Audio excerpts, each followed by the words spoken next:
পৃথিবী সৃষ্টি করার পর সেখানে তিনি পাহাড় স্থাপন করেছেন যেন পৃথিবীটা ঢলে পড়ে না যায়। পৃথিবীটা আল্লাহ যে কত মহান, আল্লাহর যে কত ক্ষমতা। এই পৃথিবীটা কারো কোনো কিছুর উপর ভর করে দাঁড়ানো নাই। এই পৃথিবীটা মহাশূন্যের উপর আল্লাহ পাক রেখে দিয়েছেন। বলেন সুবহানাল্লাহ। কত বড় ক্ষমতাশীল তিনি। এই পৃথিবীকে তিনি মহাশূন্যের উপর দাঁড় করিয়ে রেখেছেন। পৃথিবীটা নিজের কক্ষপথে ঘুরতেছে, সূর্য তার কক্ষপথে ঘুরতেছে, চাঁদ তার কক্ষপথে ঘুরতেছে। কিছুদিন আগে আমরা শুনতে পেলাম নাসার বিজ্ঞানীরা চাঁদের মধ্যে পরমাণু বোমা দিয়ে চাঁদকে ধ্বংস করে দেবে। তারা বলতেছে অন্য একটা গ্রহাণু থেকে একটা বিশাল পাথরখণ্ড পৃথিবীকে আক্রমণ করবে, এজন্য তার আগেই সেই পৃথিবীতে আক্রমণ করবে, তার আগেই পরমাণু বোমা চাঁদের মধ্যে মেরে দিয়ে সেটা প্রতিহত করবে। এরকম কথা শোনা যাচ্ছে। আপনারাই বলেন, পৃথিবীকে ধ্বংস করার জন্য মানুষই উঠে পড়ে লেগেছে। কথা ঠিক কিনা? পৃথিবীকে ধ্বংস করার জন্য উঠে পড়ে লেগেছে।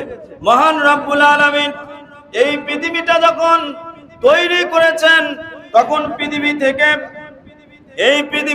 640 কিলোমিটার উপরের দিকে বায়ু স্তর রয়েছে। এই বায়ু স্তর পর্যন্ত মানুষ নিঃশ্বাস নিতে পারবে, বায়ু গ্রহণ করতে পারবে, বায়ুমণ্ডল রয়েছে।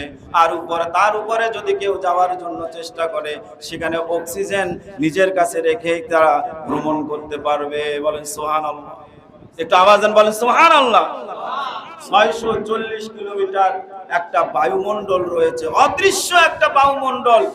এই যখন সূর্য প্রচন্ড পৃথিবীকে তাপ দেয়, আল্লাহ পাক অনেক আগেই জানতেন বান্দার জন্য এই পৃথিবী তৈরি করার পর কোনো যেন সমস্যা তৈরি না হয়। সূর্য যে পৃথিবীতে তাপ দিচ্ছেন, সূর্যের কিছু ক্ষতিকর রশ্মি রয়েছে, আলো রয়েছে।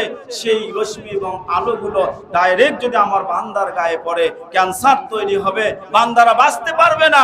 আমার মহান আল্লাহ তার আগে জানছেন, এজন্যই তিনি বায়ুমণ্ডলী স্তর তৈরি করেছেন। ক্ষতিকর রশ্মিগুলো 640 কিলোমিটার বায়ুতে স্তর রয়েছে, সেখানে রশ্মিগুলো আঘাত লেগে পুনরায় ফিরে যায়।